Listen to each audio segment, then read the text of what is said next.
Last Thursday, after we'd finished gym class, my best mate Russ got me to turn into a dog. He did, honestly.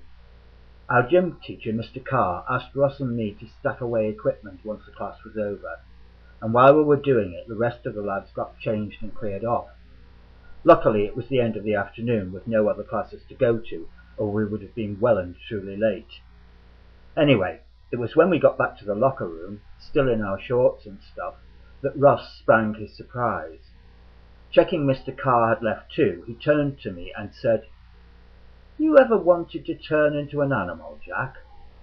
"You what?" Had he said what I thought he said? "You know, change into a cat or a dog or something." He started to peel off his t-shirt. "Sometimes, yeah." I frowned slightly. Where was this heading?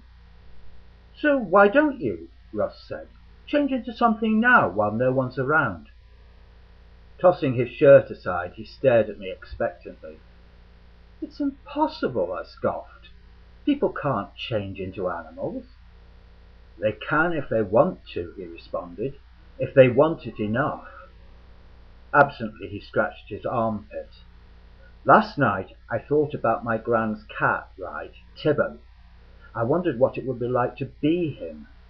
So I stripped down to my boxers, got down on all fours, and started wanting to be a cat." "And you changed?" I asked skeptically. "You bet," he grinned, "and it was bloody fantastic, especially the tail." Unconsciously, or maybe not, his right hand went behind him to rub the back of his shorts. "Sprouting a tail from your butt is the best thing ever." "A tail?" I couldn't help laughing. "Sure. And did the carpet rise up and your posters start talking?" "Oh, look, I wasn't on anything," he retorted, "and if you want proof, look at this." And quick as a flash, he turned round, pulled down the back of his gym shorts and bent down slightly. My eyes widened. There in the middle of his red diesel trunks was a frayed, circular hole. "You're saying a tail did that?" "Yep," he smirked. "A long one." Still grinning, he tugged up his shorts so the hole was hidden and strolled towards one of the benches. Mystified and speechless, I watched as he sat down and started combing his blonde hair with his fingers. Was he telling the truth? Was it possible? Had he actually managed to change into a... "So how about you trying?" he asked me again. For a moment I just stared at him. "I won't be a cat," I then said, grimacing. "I don't like 'em." "How about a dog, then?" He started to untie his trainers. "Maybe." I thought about the dog our neighbours had, a German shepherd called Vulcan. He was a handsome hunk of a dog with a great temperament. Just the sort of dog to be, in fact, if you had to be a dog. "So what do I need to do?" I asked. "Think about becoming one?" "That's right," Russ nodded. "Imagine what it would be like. Want it." He eyed me as I hitched up my shorts. "But if your dog's on the big side, you'd best strip off." "Oh, this is mad," I muttered. But Vulcan was a big dog, so... I sat down and removed my trainers and socks, then stripped off my t-shirt and threw it on a bench. "What about your shorts?" Russ asked as I walked to the middle of the room. "Oh, they can come off later," I muttered. "If you've still got hands," he grinned. "I'll risk it." Truth was, I wasn't wearing underwear and didn't want to show off my junk. Not that I've anything to be ashamed of, but, well, I'm not an exhibitionist. Glancing once at the long wall mirror beside the lockers, I took a deep breath and closed my eyes. Concentrating hard, I recalled the mirror's image, that of a well-built teenager in white shorts. I then pictured a German shepherd dog and merged his image with that of the teenager. I thought about the lad slowly becoming the dog, with pointed ears, paws, and... The distant sound of a door slamming broke my concentration, and I opened my eyes. "Sorry, Russ," I said, smirking. "It's no good without a full moon." "You sure?" he said. "Look at your feet." I did, and heard myself gasp. My lower legs and feet had grown a coat of dark hair, and my toenails were claws. "Jeepers!" I exclaimed. "They look like paws." Russ pointed at my head. "Check out your ears," he urged. I ran to the mirror and gaped. My ears weren't where they normally were, nor did they look like they normally did. They had become hairy triangular cups high on my head. Incredible. And I could move them. Fascinated, I twitched one ear, then the other, then both of them together. Grinning, I turned to Russ and repeated the process.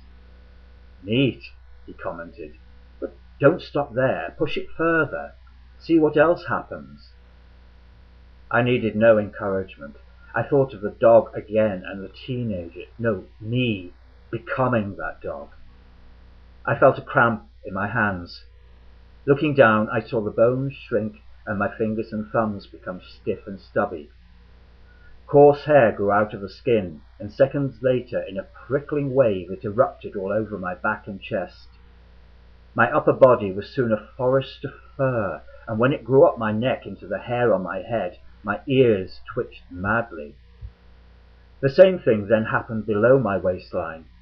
Hair raced down my thighs and legs to meet that further down. It even bristled on my backside. And something else was growing there, something that throbbed and twitched as it pushed out from my bubble buttocks. A tail. Yes, I was sprouting a dog's tail. With a groan of pleasure I bent forward.